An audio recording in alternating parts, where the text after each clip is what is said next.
Magandang umaga, Filipinas. Good morning. You're watching Eagle News Mornings from Canada. I'm Thomas I. Likeness, reporting from our Eagle News studio. We're in the Western Canadian province of Alberta. My city is Edmonton, and we're bringing you news and commentary from across the country. Well, it's Thursday morning. One more day to go, and we begin the weekend. Weather this Thursday, well, right now partly cloudy and about 29 degrees, feels like 36. Now, this is going to be another day to stay indoors if you can. The air quality in Metro is rated as poor. Expect a high today of 34. It's going to feel like 42, so I hope you have a fan or air con or some way of being able to stay cool. Oh, and expect a thunderstorm this afternoon. Let's get that second cup of coffee now. Sit back and relax, and we're going to bring you up to date with what's happening in Canada. First, a look at the weather across the country. Our street scene today comes from the Ottawa area. This is Rideau Falls on the Ottawa River. Thanks to Eagle News correspondent Andre Lejoie for this video. He shot this. Have a look at those falls there. Kind of interesting, the Rideau Falls. Across the country today, partly cloudy and 15 in Victoria. We have some clouds and about 13 degrees in Vancouver, a little cool there. Edmonton, clouded over today. Looks like we still may get some rain. 18 degrees was as high as it got. Calgary, light rain and 10. In Saskatchewan, Regina, mostly cloudy and 24. Saskatoon, only 9 degrees and cloudy. Expect some rain there today as well in Saskatoon. Winnipeg, hot but cloudy, 24 degrees though. We move over to Toronto, mainly sunny and 17. Ottawa, the nation's capital, sunny and 22. Montreal, mainly sunny and 21. And we had sunshine across most of the Atlantic provinces. Fredericton, New Brunswick got up to 15 degrees. In Halifax, Nova Scotia, about the same, 15. It was 15 in Halifax, 19 in Fredericton. I can't even read my own script here. We moved north to St. John's, Newfoundland, and it cools off quite considerably, partly sunny and 7. Some of the stories we're following today, COVID-19 has claimed just over 6,000 lives in Canada. The pandemic has pushed down most consumer prices in the country. We have a report on anti-Asian racism as a result of the pandemic. Ontario says the school year is finished. We're going to keep those classrooms closed. Canada's top doc recommending we all wear a mask in public. Tougher rules for travelers coming to Alberta, and we'll talk about hockey before the program's over today. Since the pandemic began in Canada, close to 80,000 people have been infected with coronavirus. Now, the good news is more than half have recovered. But a grim reminder that this virus is deadly. 6,012 people have died from COVID-19. Public health officials across the country again reminding us this is not over. Continue to practice social distancing. Keep washing your hands. You know the drill. And it's the same thing worldwide, whether it's Canada or in your home, the Philippines, or anywhere else in the world. We got to practice that social distancing. Economic costs, that's been massive too. Well, how has the pandemic affected the Canadian economy? Statistics Canada says for the first month of April, the first full month of the pandemic, inflation rate turned negative. That's right. The agency says the annual inflation rate for April, from April last year to April this year, fell to minus 0.2%. That's all because prices went down. Gasoline showed the biggest drop, dropped nearly 40%, 39.3%. Lower demand for oil and oversupply of oil in the global market, that's what pushed the prices down. Clothing and footwear prices, they dropped nearly 6%. And what's happened there is a lot of stores that were selling non-essential goods, the clothing stores and so on, they were all closed. Well, these retailers found themselves with large inventories. And, well, what are you going to do with all this stuff? To get rid of it, they sold it online, many of them with big discounts. Traveler accommodation prices, this is no surprise, down by nearly 10% because, of course, travel has become limited. Two categories, though, that saw price increases were food and cleaning products.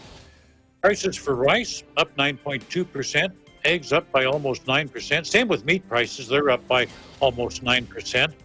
Higher prices for cleaning supplies. That's no surprise because demand went up.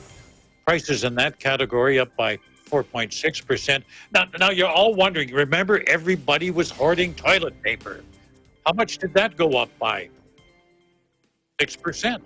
See, I should have invested in toilet paper futures. Sometimes we learn so late. One of the things that has left an ugly stain on our society as a result of this pandemic, though, is the racism surrounding the outbreak. Eagle News correspondent Vanessa Delacruz examined this problem and reports that from the beginning of outbreaks in Canada, there has been an anti-Asian sentiment. Since the beginning of the COVID-19 pandemic, there has been disturbing stories of a rise in anti-Asian racist behaviour. Premier John Horgan has released a statement commenting that it is unacceptable.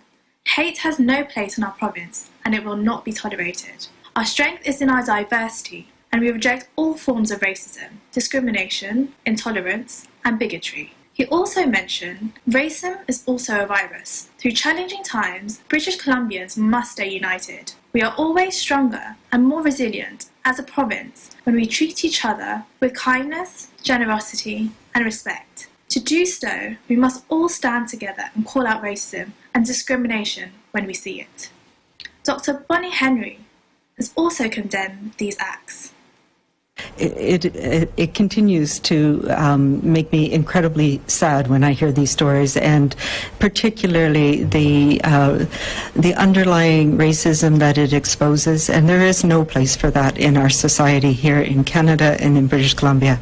And I know people in BC are better than that, and I will absolutely support you. You know, this has been a virus that does not understand our geopolitical social borders, and it affects all of us. And the only way that we can get through this incredibly challenging and terribly difficult time is by being together and working together and being considerate and kind to each other.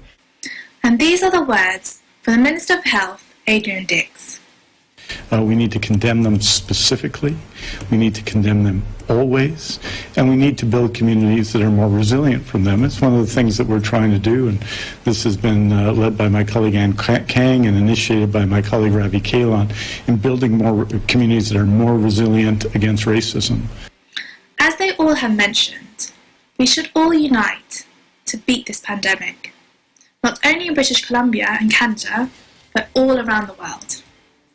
In Victoria, BC, I'm Vanessa Delacruz. Eagle News. We live in interesting times. Well, we told you yesterday that Ontario had announced it was closing schools, but we got that information right before broadcast time. Couldn't give you any details. Since then, Eagle News correspondent Raisa Mangilit has researched that story and files this report. On May 19th, Ontario announced that in order to keep students safe, schools will remain closed for the remainder of the academic year. The decision to keep schools closed was made after a consultation with the Chief Medical Officer of Health, health experts on the COVID-19 command table, and medical experts from the Hospital for Sick Children. The safety of our children is my top priority. And one thing I will never do is take unnecessary risk when it comes to our children. And that's why, after careful consideration, after consulting with the health experts, it is clear that we cannot open schools at this time. I'm just not going to risk it. This wasn't an easy decision to make, but it was the right decision. We've made the decision to put our kids' safety first, and at the same time, we have a plan to ensure that our children's education can continue outside of the classroom. Private schools, licensed childcare centers, and Early Ontario programs will also stay closed for the safety of students, families, and staff through the first stage of the framework for reopening the province. Overnight camps will remain closed. Unfortunately, we just can't have camps with 500 kids living together right now. I know this will be tough for many kids who look forward to their overnight camps. But there's some good news. Based on the best advice of our health experts, as long as trends continue to improve, summer day camps will be allowed to open in July and August with strict, and I repeat, strict public health measures in place. Ontario will be leveraging all resources and services to assist school boards in their effective delivery of online learning, especially for those in remote or rural parts of the province. The government is also partnering with 34 organizations and businesses, along with the school boards, to address the needs of educators, students, and their families during this pandemic. In this tough circumstance, we have to give students that sense of community, that face-to-face, real-time experience, where teachers interact by voice and video with their students. The opportunity to see their peers, to challenge assumptions, to learn new skills using the best technology available to us. It makes the difference. Now, during this closure period, we've also taken action by leveraging supports and the ingenuity of nonprofits and businesses through the Ontario Together initiative. What do students think about school being cancelled this year? Here are some of the students from Toronto and Ottawa and their thoughts about the announcement.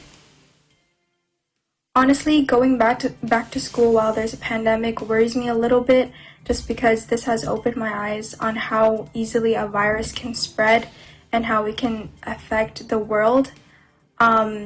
So going back to school, I think I'll be a lot more cautious, making sure that I wash my hands more frequently and carrying a hand sanitizer with me, and just being aware of my surroundings and the people around me and my environment. But at the same time, I'm also excited to get out there and just have a normal routine again and just be in a classroom with people around me and not be on my computer all day doing work and just be in a learning environment. I'm sad because I look forward to the end of the school year the most. Now that it's taken away from me, I won't be able to see my friends and teachers, but I hope that I could see them the next school year. I think keeping our schools closed is important because we need to do what we need to do as a community, stay safe. And I understand that people are sad that they don't get to see their friends and their classmates. I am too, but we'll see each other again once this is all over and it's safe to do so. I am sad because I don't get to see my friends and teachers in person, but I am relieved because I know the safest option is to stay home right now. I feel sad because I love school and it's more fun to learn with friends than online classing. I miss my friends, teachers, and playing outside. The world has truly turned upside down for students, teachers, and parents. However, learning does not stop within the four walls of the classroom. Indeed, this time of crisis has been teaching us real-life lessons and giving us real-life education. In Toronto, Raisa Mangilit, Eagle News, we live in interesting times. Still to come, do you wear a mask when you go out? Canadian public health experts say you should. International travelers to Alberta face tougher public health measures, and we'll talk a little bit of hockey with Eagle sports guru Anthony Sevilla. You're watching Eagle News Mornings from Canada.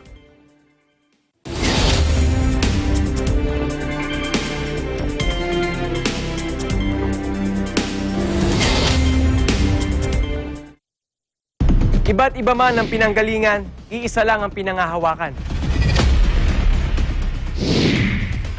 Ang pangarap na makilala sa kanilang larangan. Mas titindi pa ang performances ng ating mga TNG aspirants dito lang sa pinakabago at pinakamalaking talent competition ng Philippine Television. Ito ang...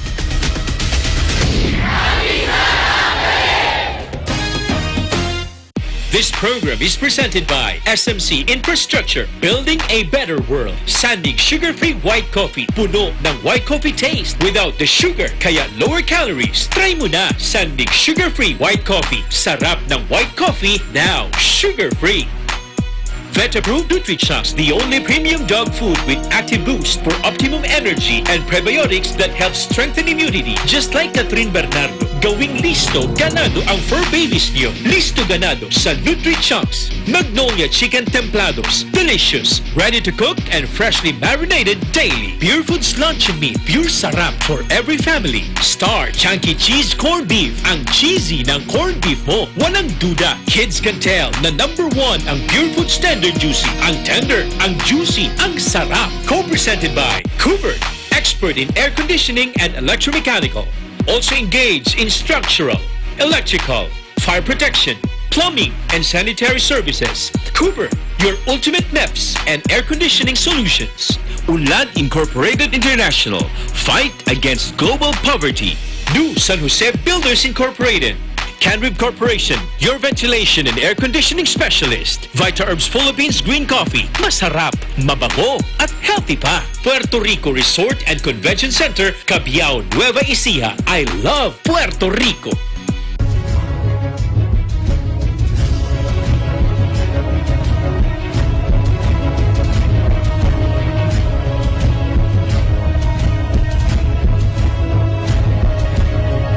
In participation with Rain or Shine Elastomeric Waterproofing Paint, colorful protection for your home.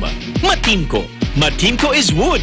Wood is Matimco. R Square Variables Incorporated, your trusted UPS supplier and UPS maintenance provider in Luzon, Visayas, and Mindanao. CompuZell Computer Services, ID card and lanyard manufacturer. Saisho International Trading Corporation, DN Steel, EMAC UPB Roof Corporation. Hey, Gretchen Ho here, and I'm a white coffee lover. Creamy kasi, and very yummy. Pero mas masarap kung hindi nakaka-guilty. Check my new discovery, San-Made Sugar-Free White Coffee. Puno ng white coffee taste without the sugar, kaya lower calories. Try mo na! San-Made Sugar-Free White Coffee. Sarap ng white coffee, now sugar-free.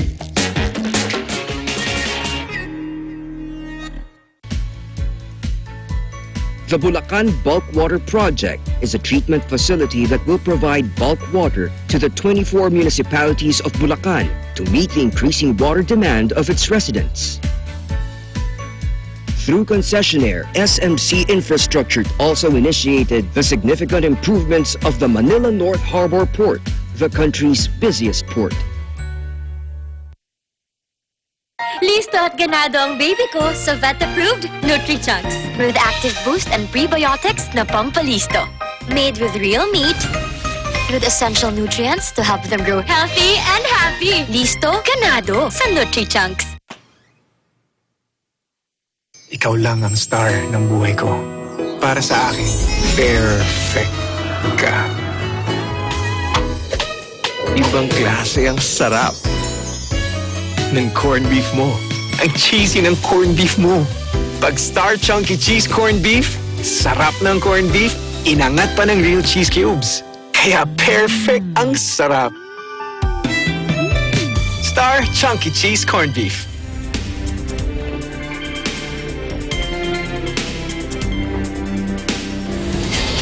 This is Eagle News Mornings from Canada. I'm Thomas I. Like This. Canada's top doctor is recommending that people wear non-medical face masks when they can't maintain a 2-meter distance from others. Dr. Teresa Tam says the recommendation is not mandatory. She says she's going to leave that up to medical health officers in each province to consider the needs of their areas. A number of countries have made masks mandatory when people are on public transit or in crowded areas. And then there's Spain. Spain is now requiring people starting tomorrow.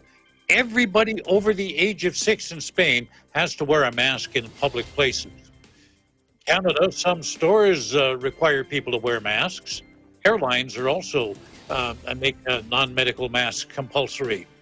But what about our Prime Minister, Justin Trudeau? Does he wear a mask? When it is possible for me to keep 2 meters distance from people, that is what I prefer to do. In situations where I'm either walking through the halls of Parliament or going to my office and coming in proximity to people, I've chosen to start wearing a mask. I will be wearing a mask as I go into Parliament this afternoon for our in-person sitting. Once I am at my desk in Parliament and 2 meters separate from everyone else, I will take off my mask so I can engage in parliamentary discourse, but as soon as I leave my seat and walk past people and walk through potentially busier hallways, I will be wearing a mask. Now keep this in mind. Dr. Tam says masks will not protect you from contracting COVID-19, but they can stop a person from spraying droplets on others if they're coughing or sneezing. So it's a kind of protection for other people. So how about you? Do you wear a mask? And if so, when? Well, we've got some new rules for international travelers coming to Alberta. People arriving at the Calgary and Edmonton international airports from outside of Canada will have their temperature checked at a provincial checkpoint. Now, they'll also have to complete an Alberta isolation plan. They must provide details of where they will isolate for the required 14 days. They'll have to explain how they're going to get there and their plans for getting essentials like food and medications. And if required, provincial officials say they will help travelers access the support to meet these requirements. Government officials will follow up with travelers within 3 days to ensure they have the information and support they need. Dr. Dina Hinshaw, our Chief Medical Officer of Health, says it's a matter of time before there's more international visitors. These measures are needed to control the spread of COVID-19. Well, if NHL hockey returns, Alberta's Premier, Jason Kenney, says he's hoping one of the venues will be in Alberta. Kenney says Edmonton, my city, Edmonton, would be ideal because, you know, here the infection rate is low and the city has all the amenities that you could possibly need. We've got one of the best facilities, I would say the best facility, with the brand new Rogers Place Arena. It is attached to a brand new hotel. All of the services are right there, can be safely integrated in a protected zone that would keep the players and staff insulated. And so we've got a very, very strong pitch, I think, to make. And I look forward to speaking again with Commissioner Bettman, hopefully later this week, about all of that. Kenney says, though it goes beyond the amenities, the beating heart of hockey and the NHL is the Canadian prairies. Can't imagine a better place to come to than the home of the Edmonton Oilers, than this province that has done so much for the sport of hockey and for the NHL for decades. It just makes so much sense. And so we'll be making a significant pitch. And I think it'd be great for Alberta if we can do this safely, working with the NHL to make sure that all the safety protocols are met. It would be great for this province. You know, we're going to need to kickstart our tourism industry as we come out of the pandemic, and I can't imagine a better way than tens of millions of people seeing the NHL playoffs coming out of Edmonton, Alberta. Still with hockey, we've got Eagle sports guru Anthony Sevilla. He's standing by this morning. Good morning, Anthony. I know you're hoping to see Vancouver as the Canadian venue, but I'm sorry, I disagree with you totally on that. It should be here. I know we're going to be fighting it out. The province is not you and I, but I understand that you've had a chance to have a chat with one of the players from the Vancouver Canucks. Yeah, Thatcher Demko, goaltender for the Vancouver Canucks, took the time to speak to the media, and he updated us on the current status of the team and the league heading forward. So watch as Demko talked about the difficulty of being off the ice and what it will be like if he returns. For me especially, I find like it takes a little bit of time for me to get back to being sharp on the ice. You know, I know like coming back on the ice after a couple weeks off, 3-4 weeks off after the season's over, it's definitely a little bit of a rust. But It's going to be tough. I think just getting back into on-ice shape. We're able to do these in-home workouts, and those have been good. But there's definitely something to be said. The difference between being in off-ice shape and on-ice shape. So that'll definitely take, for me at least, a couple weeks. This is probably the most time I've been off the ice since I was 8 or 9 years old. So it's definitely an odd feeling. A feeling that it can be overwhelming sometimes. You just don't really feel like you're yourself. So it's definitely an opportunity to just kind of relax and try and get your mind off the game, I guess, as much as you can. We know that the city of Vancouver has given their support to the NHL by proposing the city as one of the hosts for the remaining NHL games. However, if the NHL decided on another city other than Vancouver to resume the regular season, Demko shared his thoughts about the possibility of being away from family for long periods of time. He also voiced his concern as a player regarding safely competing in a very physical sport. Like being away from your kids and your wife for, like you said, maybe 4 months is really tough, and potentially living in a hotel. And I'm not sure how that's going to all play out. I know all the guys are itching to get back, but there's definitely some logistical things that I think need to get sorted out before everyone's comfortable doing so. Yeah, I think the two things when you think about safety are obviously the coronavirus and making sure that our bases are covered with guys contracting that and really being more exposed to it, being around teammates and being around other teams, being around staff at the rink, what have you. But, I think for the other part of it, it's just us not being on the ice for this long and then being thrown into a training camp. Like, guys are going to have to be really careful and ease into things. We can't just be off the ice for this long and then expect to come back at it full force like we were in March. Guys' bodies are in different conditions, different shapes as they were, in March. So, there's definitely a lot of things on the safety aspect side of it, and that's one of the things I think that the league and the union and the players are trying to all work out. Well, we'd like to thank Thatcher Demko and the Vancouver Canucks organization for taking questions from the media and updating us on the current status of the league. In Vancouver, Anthony Sevilla, Eagle News, we live in interesting times. Before you go, Anthony, quickly update us on any new proposals, anything you've heard from the NHL on whether the season might resume. Well, there was a new proposal that came up, but it didn't involve all 31 teams in the NHL to play out the rest of the regular season. So last Monday at the NHL Board of Governors meeting, a proposal to instead jump right into the Stanley Cup playoffs with a 24-team playoff format rather than the current 16-team format in these hub cities.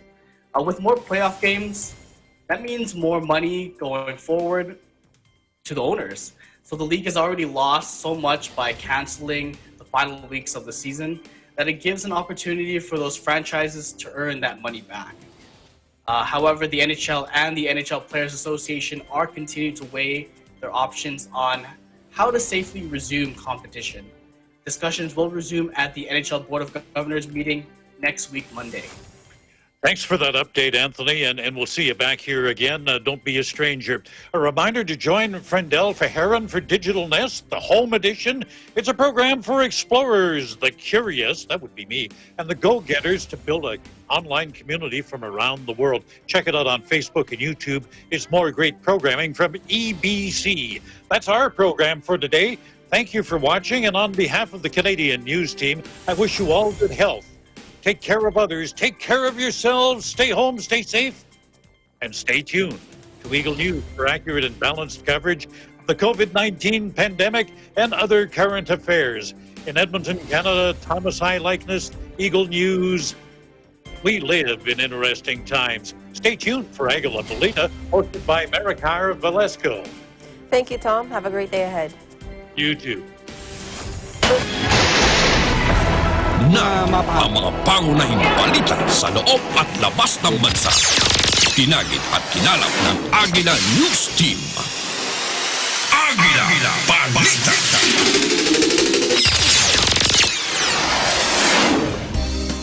Narito na ang mainit na balita. Ngayon ay Huwebes, Mayo 21, 2020. Sa ulo ng mga balita. Kinumpirmang nasa second wave na ang COVID-19 outbreak na nararanasan sa bansa. Mega swabbing facility sa Philippine Stadium sa Ciudad de Victoria magagamit na sa mga susunod na araw. Mga opisyal ng Task Force for COVID-19 nagsagawa ng inspeksyon sa pasilidad. Kaso ng coronavirus disease sa bansa lumampas na sa 13,000. Sa ating balitang abroad, India pinaghahandaan na ang inaasahang pagtama roon ng super cyclone. Ako ang inyong magiging tagapaghatid balita. Ako po si Maricar Velasco. Sa detalye ng mga balita, nasa second wave na ang nararanasang coronavirus outbreak sa Pilipinas. Ito ang kinumpirma ng Department of Health sa pagdinig ng Senado na nag-convene bilang Committee of the Whole kasabay ng pagtiyak ng ahensya na ginagawa ang lahat ng paraan para mapababa ang kaso ng COVID-19. Si Mayan Corvera sa detalye. Kinumpirma ng Department of Health na nasa second wave na ang nararanasang coronavirus outbreak sa Pilipinas. Sa pagpapatuloy ng pagdinig ng Senate Committee of the Whole, sinabi ni Health Secretary Francisco Duque III na ang first wave ay nagsimula noong Enero kung saan naitala ang unang 3 kaso ng Chinese nationals na nahawahan ng virus mula sa Wuhan, China. Magandang hapon po sa inyo, Ginoong Senador. Actually, nasa second wave tayo. Yung first wave natin, nag-umpisa, patay po ito sa mga atin, mga batikan epidemiologists, na ang first wave natin happened sometime in January, nung nagkaroon po tayong 3 kaso ng mga Chinese nationals from Wuhan. Nalala niyo po yun, ano? Nagkaroon po tayong 3 imported cases. Yun po ay kinikilalang first wave. Maliit lang na wave nga. Pero ngayon, as a second wave tayo at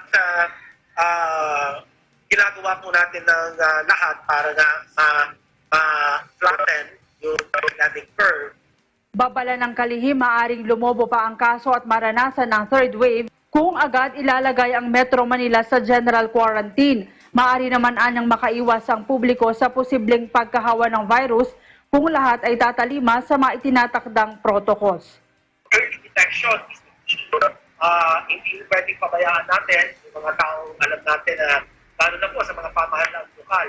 Dapat malakas po yung local health system, malakas po ang pagmonitor ng ating po mga kababayan na kung meron silang simptomas ay ina-isolate na po kaagad at sila ay sinasailalim sa PCR testing at ito-quarantine po yan for 2 weeks. At yung contact tracing po, napakamahalaga, ito ay dapat isagawa para mahanap yung mga taong kasalamuha doon pong positive COVID case. Tiniyak ng mga opisyal na may ginagawang hakbang ang Interagency Task Force para maiwasan ang paglobo pa ng kaso. Katunayan, sinabi ni Secretary Carlito Galvez, ang Chief Implementer ng National Policy Against COVID-19, na nag-stabilize na ang sitwasyon sa Metro Manila. Hindi na anya lumalagpas sa 100 hanggang mahigit 200 ang kaso dahil sa mahigpit na implementasyon ng enhanced community quarantine ng mga local government units.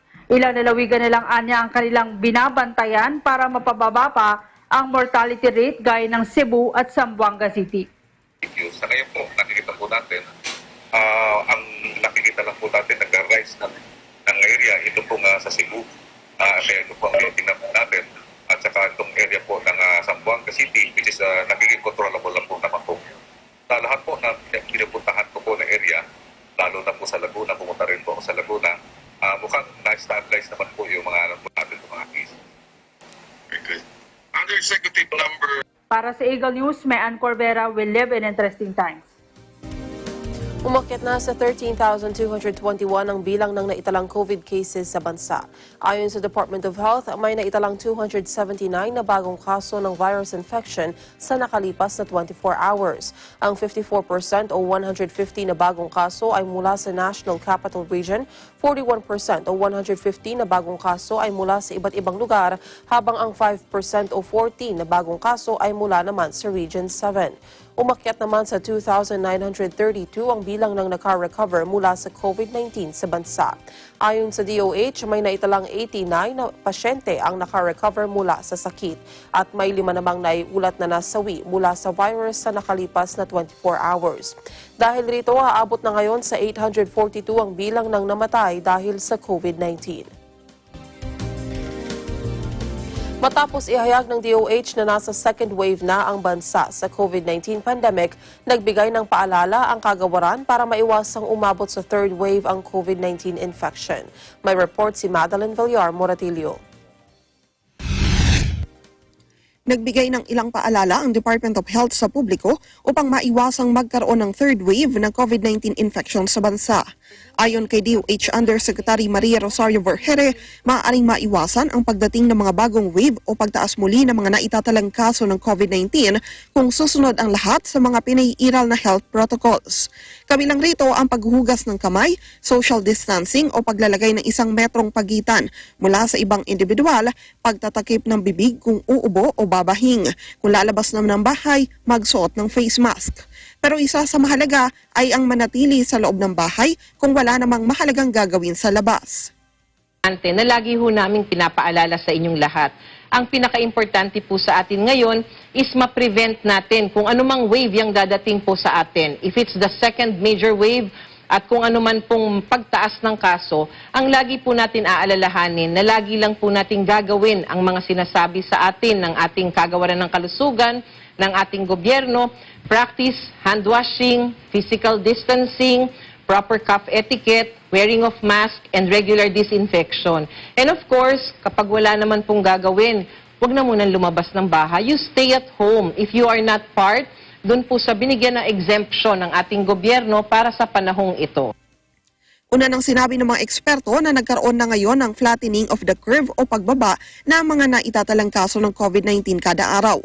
Ayon kay Vergere, sa ngayon, ang positivity rate ng bansa kung COVID-19 ang pag-uusapan ay bumaba na sa 7.9%. Batayan niya sa pahayag ng World Health Organization, kung mababa sa 10% ang positivity rate ng isang bansa, nangangahulugan ito na tama ang mga ginagawang paraan ng gobyerno para labanan ang COVID-19. Para sa Eagle News, Madeline Villar Moratillo, we live in interesting times. Sa gitna ng umiiral na general community quarantine, isang panibagong kaso ng COVID-19 ang naitala sa bayan ng Rodriguez, Rizal. Base sa tala ng Rodriguez Municipal Health Office, ang bagong kaso ang naitala sa barangay San Rafael. Kasalukuyang naka-admit ang pasyente sa isang ospital at nagsasagawa na rin ng contact tracing sa mga kapamilya at nakasalamuhan niya. Sa huling tala, umakyat na sa 33 ang kaso ng COVID-19, 11 ang naka-recover habang 6 na ang nasawi. 17 sa mga nagpositibo ang naitala sa barangay San Jose, 8 sa San Isidro, 4 sa San Rafael, 3 sa Burgos at 1 naman sa barangay Manggahan. Mayroon namang 27 suspected persons under investigation habang 40 na PUIs ang cleared na sa virus. Pangulong Duterte tiniyak na hindi magpapahuli ang Pilipinas sa pagbili ng bakuna laban sa coronavirus disease. Umaasang magkakaroon na ng bakuna sa Enero ng susunod na taon. May report si Vic Sumintak. Tiniyak ni Pangulong Rodrigo Duterte na hindi magpapahuli ang Pilipinas na bumili ng bakuna laban sa COVID-19. Sinabi ng Pangulo sa sandaling maging matagumpay ang bakunang iniimbento ng Moderna Incorporated na suportado ng US government, ganon din ang gamot na binubuo sa China ay agad na bibili ang Pilipinas. Ayon sa Pangulo, naghahanap na siya ng pagkukunan ng pondo na ipambibili ng bakuna kontra COVID-19. Inihayag ng Pangulo, sukdulang manghiram ng perang pamahalaan para ipambili ng bakuna. Naniniwalang Pangulo na tanging ang bakuna laban sa COVID-19 ang makapagpapahinto ng global pandemic na dulot ng COVID-19 na ikinamatay na ng daang-daang libong katao sa buong mundo. Isa pa, I'm looking for money to balikan ko ulit dito kasi nag-usapan tayo ng pera na may pera ako pangbili ng vaccine just in case somebody else would beat the Moderna to the vaccine. I think China has already won. We're just waiting for the announcement. Many countries are on the verge of malapit na sila sa vaccine. Naghahabulan, but judging from the time the COVID started up to now, I'm sure that they have made a lot of progress in finding the vaccine. Kahanap na sila. Kailangan may pera ako niyan kasi bili ka agad tayo. Para sa Eagle News, Vic Sumintak, we live in interesting times. Department of Health patuloy ang isinasagawang emergency hiring para makatulong sa paglaban sa COVID-19. May report si Madeline Villar Moratillo. Patuloy pa rin ang ginagawang emergency hiring ng Department of Health para sa mga makakatulong sa laban sa COVID-19. Katunayan, ayon kay Health Undersecretary Maria Rosario Vergere, may mahigit 3,000 individual na ang nagpahayag ng intensyong sumali sa emergency hiring program ng DOH. Nilinaw naman ni Vergere na ang mga naunang pahayag na sinasabing 15,000 ang kailangan para sa emergency hiring ay kung magkakaroon lamang ng surge ng COVID cases sa bansa. Ang mga matatanggap sa programang ito ay maaaring ma-deploy sa mga ospital at iba't ibang quarantine facilities sa bansa. Bagamat sa ngayon, inuunaan nila ang para sa mga pasilidad sa Metro Manila kung saan naroon ang mas maraming COVID patients. Actually, maraming gustong mag-volunteer, no? So, syempre, proseso pa rin ang ginagawa natin, no? Like, we like to assign these people appropriately kung saan sila kailangan. Inuuna po natin yung mga ospital, inuuna po natin yung mga identified facilities for quarantine, especially dito po sa Maynila. Sinabi pa ni Vergere na hindi lamang healthcare workers ang kanilang target sa emergency hiring na ito, kundi maging mga makakatulong sa encoding at maging sa mga laboratorio. Kung nagkakaroon man aniya ng problema, ito ay ang paghikayat sa mas maraming doktor, molecular biologist at medical technologist na sumali sa programa. Kung nahihirapan tayo, may mga specific na professions na mahirap po talagang hagilapin, ano? O magkaroon ng mas maraming mag-a-apply. Katulad po ng ating mga doktor, hindi po ganun kadami ang ating volunteers. And pangalawa, of course, yung ating pong mga maliliit lang na porsyento na meron tayo sa bansa. Like for example, molecular biologists, mga medical technologists, yan po ang medyo kailangan natin makipag-usap sa iba't ibang universities para makapag-partner with them para pahiramin tayo at yun ang mga i-hire natin. Aminado si Vergere na pagdating sa mga propesyon na ito, kailangan nilang humingi ng tulong sa mga universidad at iba pang partners ng DOH para matugunan ang pangangailangan sa mga frontliners laban sa COVID-19. Para sa Eagle News, Madeline Villar Moratillo, we live in interesting times. May hirapan umunong ipatupad ang panukala ng Land Transportation Franchising and Regulatory Board o LTFRB na pagsulat ng pangalan at contact details ng mga pasahero sa mga pampublikong sasakyan para masugpo ang pagkalat ng Coronavirus Disease 2019. Ayon kay Attorney Ariel Inton, founder ng Lawyers and Commuter Safety and Protection, babasakay at ang pasahero at wala ng panahon para magsulat pa ng pangalan at iba pang detalye.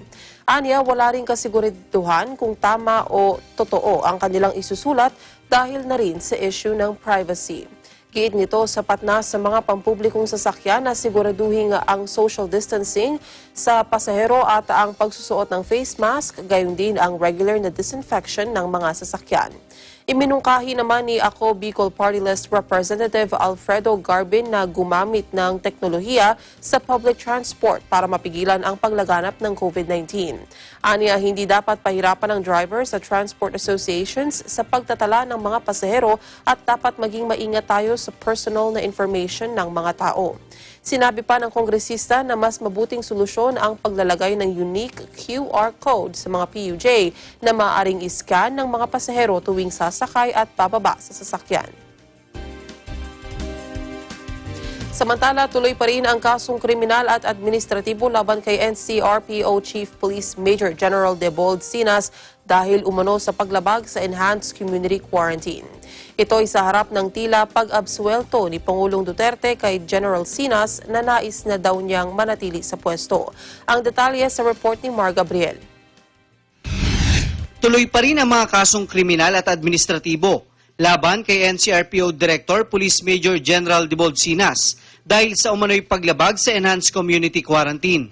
Ito'y kahit patila inabsuelto na ni Pangulong Duterte si General Sinas na nais umano niyang manatili sa pwesto sa gitna ng mga panawagan na sibakin ito sa pwesto dahil sa kontrobersyal na selebrasyon ng kanyang kaarawan.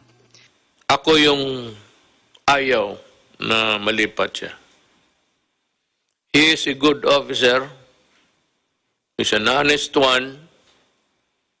And hindi niya kasalanan kung may magharana sa kanya sa birthday niya. Paliwanag ni PNP spokesperson, Police Brigadier General Bernard Banac, hiwalay na isyu ang pananatili sa pwesto ni Sinas sa mga kasong isinampalaban sa kanya. Katunayan, naisampa na ng PNP Internal Affairs Service noong nakaraang linggo sa Taguig City Prosecutor's Office ang kasong kriminal laban kay Sinas at 18 pang opisyal at mga tauhan ng PNP. Nagpapatuloy rin ang investigasyon ng PNP IAS para sa kasong administratibo ni Sinas at sa iba pang opisyal na natukoy na dumalo sa birthday celebration. Una nang iginiit ni PNP Chief Police General Archie Gamboa na mananatili sa pwesto si Sinas dahil sa kailangan niyang tapusin ang kanyang mga programa laban sa COVID-19 at epektibo din si Sinas sa pagpapatupad ng anti-drug at anti-gambling campaign ng PNP. Para sa Eagle News, Mar Gabriel, we live in interesting times. Susunod, mega swabbing facility sa Philippine Stadium sa Ciudad de Victoria magagamit na sa mga susunod na araw. Ang detalye na yan sa pagbabalik ng Agila Balita sa umaga. Agila Balita! Iba't iba man ang pinanggalingan, iisa lang ang pinangahawakan.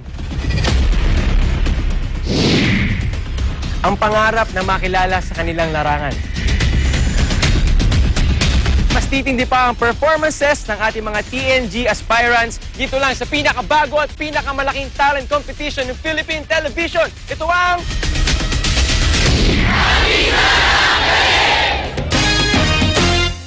This program is presented by SMC Infrastructure Building a Better World. Sandig sugar-free white coffee. Puno ng white coffee taste without the sugar, kaya lower calories. Try mo na Sandig sugar-free white coffee. Sarap ng white coffee, now sugar-free.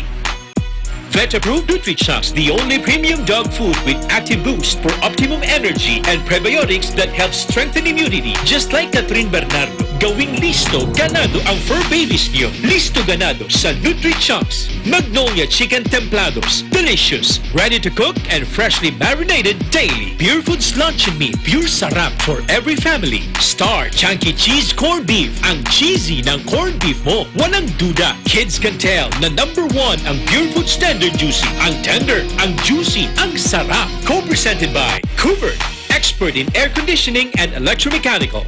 Also engaged in structural, electrical, fire protection, plumbing, and sanitary services. Cooper, your ultimate NEPS and air conditioning solutions.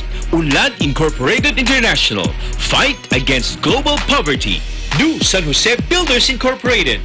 Canrib Corporation, your ventilation and air conditioning specialist. Vita Herbs Philippines Green Coffee, masarap, mabango, at healthy pa. Puerto Rico Resort and Convention Center, Cabiao, Nueva Ecija. I love Puerto Rico.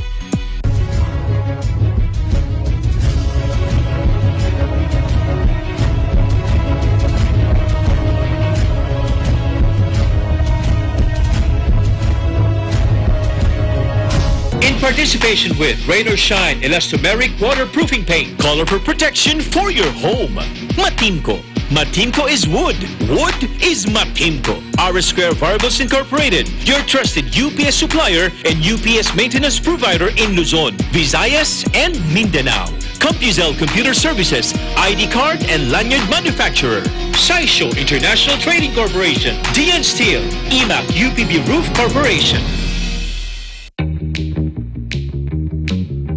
Hey, Gretchen Ho here, and I'm a white coffee lover. Creamy kasi, and very yummy. Pero mas masarap kung hindi nakaka-guilty. Check my new discovery, Sandwich Sugar-Free White Coffee. Puno ng white coffee taste without the sugar, kaya lower calories. Try mo na! Sandwich Sugar-Free White Coffee. sarap ng white coffee, now sugar-free.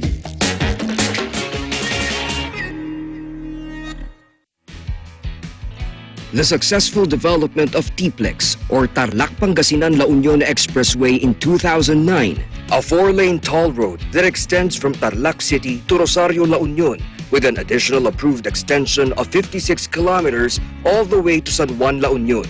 This is expected to reduce travel time to Baguio and other provinces in northern Luzon. Realizing the vision of creating a better world for Filipinos fueled the team's focus. Listo at ganado ang baby ko sa vet-approved NutriChunks with active boost and prebiotics na pampalisto. Made with real meat, with essential nutrients to help them grow healthy and happy. Listo, ganado sa NutriChunks. Ikaw lang ang star ng buhay ko. Para sa akin, perfect ka. Ibang klase ang sarap ng corned beef mo. Ang cheesy ng corned beef mo. Pag Star Chunky Cheese Corned Beef, sarap ng corned beef, inangat pa ng real cheese cubes. Kaya perfect ang sarap. Star Chunky Cheese Corned Beef.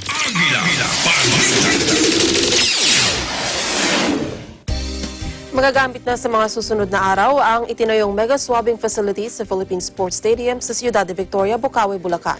Kahapon ay nagsagawa na ng inspection sa nasabing pasilidad ang mga opisyal ng Task Force for COVID-19. May report si Erlo Bringas. Magagamit na sa mga susunod na araw ang itinayong mega swabbing facility sa Philippine Sports Stadium sa Ciudad de Victoria, Bukawi, Bulacan. Nagsagawa ng final inspection ng Task Force for COVID-19 at ilan sa mga nag-inspeksyon ay sila Secretary Carlito Galvez Jr., National Task Force for COVID-19 Chief Implementer, Deputy Chief Implementer Secretary Vince Dizon, Senator Manny Pacquiao at si Atty. Glicerio G.P. Santos IV, COO ng Maligay Development Corporation na siyang nangangasiwa sa Ciudad de Victoria. Prioridad na maitest sa Mega Swabbing Center ay ang mga OFW, maging ang ilan pang mga nasa Metro Manila at karatig lugar. Nakita po natin na mayroon po tayong problema sa OFW that we were overwhelmed by the influx of OFW na more or less 35,000 every month. At ito pong swabbing center na 6 tents at saka yung testing booth po nito ay napakalaking tulong sa ating gobyerno at sa ating mamamayan. Yung ating pasasalamat ng ating mahal na Pangulo, noong nag-report po ako sa kanya ay sinabi ko po na talagang ating mga mahal na Eduardo Manalo ay talagang tumutulong po sa ating mga OFWs. Prioridad din ng task force ang expanded targeting testing sa mga komunidad sa ibang lugar. Ito'y upang maitest na rin lahat ang mga lugar na posibleng may mga positibong kaso pa ng COVID-19. Target nilang doblehin pa ang bilang ng testing kada araw na ginagawa sa mga swabbing centers. Yung dagsa ng dami ng test, lalo na nanggagaling sa OFW, talagang magkakos ng konting congestion yon. No? Pero ngayon, like sinabi ni Secretary Galvez, minamadali na yon para yung mga OFWs natin ay finally makauwi na. We're computing that right now based on the number of tests that we can do. Kasi ngayon, dahil nga nagsisimula pa lang tayo mag-build up ng capacity, hindi pa natin ma-stabilize yung testing natin per day. Pero once na nag-stabilize tayo in the next few weeks, then we will be able to give a more definitive answer to that. Dito sa Mega Swabbing Center sa Philippine Sports Stadium ay mayroong kabuoang 96 na test booths at 6 na tents at kayang mag-accommodate dito nang aabot sa 1,500 testing kada araw. Napakalaking bagay ito at ito na yung malaking tulong para ma-resolve itong problema na ito. Magtulong-tulong tayo. Siguro lahat ng pwedeng tumulong, ini-agencies na makatulong para sa pag-resolve nitong problema na ito. Sa mga susunod na araw, nakatakda ring magtayo sa Ciudad de Victoria ng isang molecular laboratory. Muling nagpasalamat sa Iglesia ni Cristo ang National Task Force for COVID-19 dahil sa inisyatibo na makatulong sa gobyerno sa COVID-19 emergency response. Pasalamatan, Iglesia ni Cristo, ang ating Chief Minister Eduardo Manalo. Napakabuti niyo po at alam po namin din ang puso niyo ay nasa OFW, being the special envoy of the OFW. Marami po kayong natulungan. We cannot express how thankful we are to the Iglesia ni Cristo led by Ka Eduardo Manalo. Alam niyo po, ito pong Philippine Arena is a model for how we set up the end-to-end infrastructure ng test, trace, treat. Sa mga susunod na araw ay magagamit na itong mega swabbing center na ito dito sa Philippine Sports Stadium para sa COVID-19 emergency response ng gobyerno. Para sa Eagle News, Earl Bringas, we live in interesting times. Mga asymptomatic patients, wala pang pruweba na nakakahawa ayon kay Health Secretary Duque. May report si Mayan Corvera. Wala pang ebidensya na magpapatunay na nakakahawa ang mga positibo sa COVID-19 na hindi nakakaranas ng sintomas o mga asymptomatic. Ayon kay Secretary Francisco Duque III, ito ginawang pag-aaral ng World Health Organization. Ang pahayag ay ginawa ng kalihim sa pagtatanong ni Senator Nancy Binay sa pagdinig ng Senado. Question Binay, protektahan ng publiko mula sa mga asymptomatic na umano'y itarin sa mga suspects in condition. Pero sagot ng kalihim, mahirap ma-detect ang mga asymptomatic na carrier ng virus. Iginitan ng kalihim na maaari namang umiwas at hindi mahawa sa virus. Sa pamamagitan ito ng pagsunod sa may tinatagdang protocol ng mga health experts gaya ng social distancing, paghuhugas ng kamay, pagsusuot ng face mask, at pagpapalakas ng immune system. Dahil inaatasan ang mga municipal at city health offices na subaybayan ang mga residente na may sakit na katulad sa influenza at severe acute respiratory infection. Para sa Eagle News, may Untitled with Devin Interesting Time.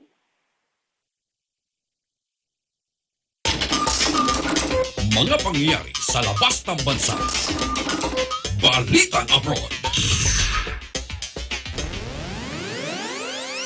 Pinaghahandaan na ng India ang inaasahang pagtama roon ng super cyclone. Ilang milyong katao na sa India at Bangladesh ang nasa evacuation centers dahil sa inaasahang pananalasa ng isa sa pinakamalakas na cyclone na tatama sa nasabing mga lugar. Ayon sa mga otoridad, nagkukumahog na sila sa paglilikas sa mga residente sa mababang lugar, partikular sa mga lugar na dadaanan ng super cyclone Amphan. Batay sa Indian Meteorological Department, ang cyclone ay may lakas na 185 kilometers per hour o 115 miles per hour at nasa Category 3 hurricane. Ayon naman sa Bangladeshi forecasters, posibleng magkaroon ng storm surge na may taas na 5 metro o 15 talampakan kapag tumama sa coastal area ang bagyo.